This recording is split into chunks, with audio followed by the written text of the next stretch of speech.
ሰላም ጤና ይስጥልን የተከበራችሁ የዩቲዩብ ቻናላችን ቤተሰቦች፣ በዛሬው መረጃ ጊዜ ብትሰሟቸው መልካም ይሆናሉ ካልናቸው መረጃዎች መካከል የአርበኛ ዘመነ ካሴ አስገራሚ ስጦታ እንዲሁም አቶ ጌታቸው አሁንም የትግራይ ፕሬዝዳንት እኔ ነኝ አሉ የሚሉ መረጃዎች ይገኙበታል። አብራችሁን ቆዩ።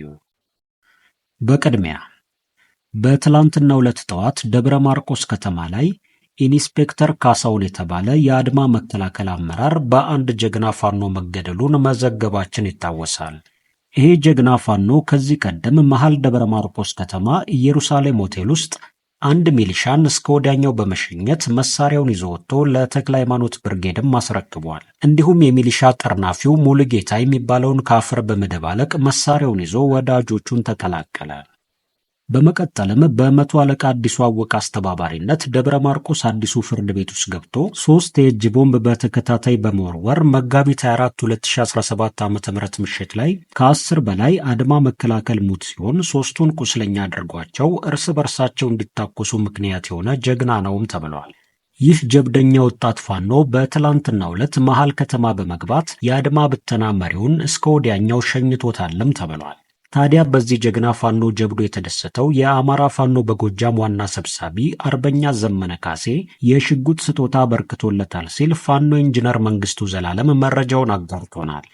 ይሄ በእንዲህ እንዳለ የዘመቻ አንድነት ወሎ ቤተ አማራ ግንባርም ተጠናክሮ በቀጠለው ዘመቻ አንድነት የአማራ ፋኖ በወሎ ቤተ አማራ ምስራቅ አማራ ኮር 1 ያሳምነው ክፍለ ጦር፣ የአውጃኖ ክፍለ ጦርና ኮር 2 ዞበል አምባ ክፍለ ጦር አሃዶች በወልዲያ ዙሪያ ቃሌም ታላቅ ድል መጎናጸፋቸውን እዙ አስታውቋል። በወልዲያ ከተማ በቅርብ ርቀት የምትገኘው ቃሌም ከተማን ለማጥቃት በትላንትናው ዕለት በሳንቃና በወልዲያ በኩል በርካታ እግረኛ ዙፋን ጠባቂ ሰራዊት በብረት ለበስና ዙ 23 ሜካናይዝድ ታጅቦ የመጣን ኃይል ከ3ቱ ክፍለ ጦሮች የተውጣጡ አሃዶች ባደረጉት ብርቱ ትንቅንቅና ተጋድሎ ጠላት በርካታ ሙትና ቁስለኛውን ይዞ ወደ ወልዲያ ሳንቃ ከተማ ምሽጉ ተመልሶ ገብቷልም ተብሏል።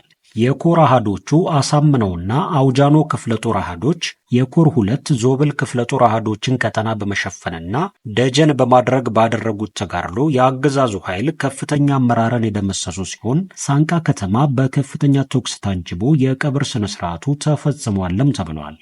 ተጠናክሮ በቀጠለው የዘመቻ አንድነት ከተለያየ ቦታ በአገዛዙ ታፍሰው ሰልጥነውና በቅርቡ ወደ ተለያዩ የክልሉ አካባቢዎች የተመደቡ አድማ ብተናዎችን ጨምሮ በርካታ ዙፋን ጠባቂ ሰራዊቶች እየኮበለሉ የወሎ ቤተ አማራ 5ቱን ኮሮች እየተቀላቀሉ ነው ሲልም የአማራ ፋኖ በወሎ ቤተ አማራ መረጃውን አጋርቶናል። በመጨረሻም አቶ ጌታቸው አሁንም የትግራይ ፕሬዝዳንት እኔ ነኝ አሉ። ከአንድ በርድ ከተሰኘ ድረገጽ ጋር ቆይታ ያደረጉት አቶ ጌታቸው ረዳ ስለ ትግራይ በጥቂቱ፣ ስለ ህወሓት በብዛት፣ ስለ አብይና ኢሳያስ እንዲሁም ስለ ቀይ ባህር ፖለቲካ እጅግ ባነሰ መልኩ ማብራሪያቸውን አቅርበው ተመልክተናል። አሁንም የትግራይ ክልል ፕሬዝዳንት መሆናቸውን እንደገለጹለትም ድረገጹ ጽፏል።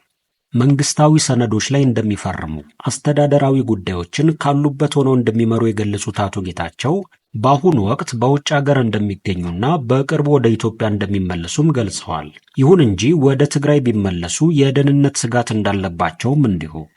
ለ8ና 9 ወራት በህወሓት ውስጥ የነበረውን ንትርክ የሰላም ስምምነቱን ለመፈጸም እንቅፋት ነበር ያሉት አቶ ጌታቸው በሀገሪቱ ህገ መንግስት መሰረት ከፌዴራል መንግስቱ ጋር ተቀራርቦ የመስራት ግዴታ ያለብኝ ቢሆንም እኔን ለፌዴራል መንግስቱ አሳልፎ ሰጠን በማለት የህወሓት አመራር ሲወነጅ ላይ ነበርም ብለዋል። የሚደንቀው ግን እኔን በአደባባይ ከፌዴራል መንግስቱ ጋር መስራቴ ኃጢአት መሆኑን የሚናገሩት እንደ ሊቀመንበሩ ደብረጽዮን ገብረ ሚካኤል ያሉ ሰዎች ከኔ የበለጠ ለአዲስ አበባው መንግስት ስስ ልብ ያላቸውና አብይንም ከኔ የበለጠ ደጋግሞ የሚያገኙ ናቸው በማለትም ነው የተናገሩት። በህወሓት ውስጥ ብዙ አመራሮች አሁንም አዲስ አበባን የተቆጣጠሩ የሚመስላቸውና ከእውነት ያልታረቀ ቅዠት ውስጥ ይገኛሉ በማለት የገለጹት አቶ ጌታቸው ኤርትራ እነዚህን ሰዎች እያወዛገበቻቸው ነውም ብለዋል። በአሁኑ ወቅት እሳቸው የትግራይ ፕሬዝዳንት መሆናቸውን የጠቆሙት አቶ ጌታቸው በቀጣይ የሚሾመው ሰው ማንም ሆነ ማንም የሰላም ስምምነቱን ለማስፈጸም ከፌዴራል መንግስቱ ጋር ተቀራርቦ መስራት እንዳለበትም መክረዋል።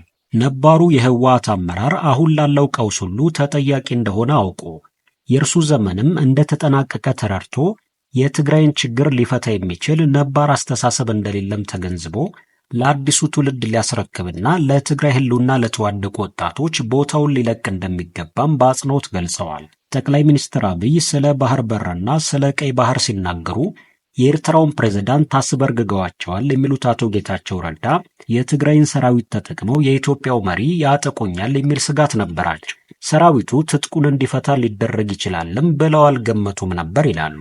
እኛ የማንም መሳሪያ እንደማንሆን ለኤርትራ ባለስልጣናት ማረጋገጫ ለመስጠት አገኛቸው ነበር ያሉት አቶ ጌታቸው እነርሱ ግን በህወሓት ውስጥ ተስፋ የቆረጠው ኃይልን ተጠቅመው የኢትዮጵያን መንግስት ማዳከም ነው የፈለጉት። ይሄ ደግሞ ተቀባይነት የለውምም ብለዋል። በ2010 ዓ.ም ኢሳያስ አብይን ይመለከተው የነበረው ለራሱ አጀንዳ ማስፈጸሚያነት የሚያገለግለው መሳሪያ አድርጎ ነበር። ይሁን እንጂ አብይ ከኤርትራ ጋር የነበረውን ግንኙነት የፈጠረው የራሱን ግብ ለማሳካት ነበርም ብለዋል። አንዳንድ ሰዎች የኢሳያስ የሁል ጊዜ እቅድ ህወሓትን ማጥፋት ነው ይላሉ። ያም ሆነ ይህ ግን አዲስ አበባና አስመራ አሁን ፍቅር ላይ አይደሉምም ብለዋል። በወቅታዊው የቀይ ባህር ውዝግብ ላይ ሳውዲ አረቢያ ኢሳያስን ጎትቶ ለመክተት እየሞከረች ነው ያሉት አቶ ጌታቸው የባህረ ሰላጤው ሀገራት በዚሁ ጂኦፖለቲካዊ ጨዋታ ውስጥ ሊሳተፉ እንደሚችሉም ግምታቸውን አስቀምጠዋል። ክቡራን አድማጮቻችን ለሰዓቱ ብታደምጧቸው መልካም ይሆናሉ ያልናቸው መረጃዎች ይህንን ይመስላሉ። በሌላ መረጃ ተመልሰን እስከምንገናኝ ድረስ መልካም ቆይታ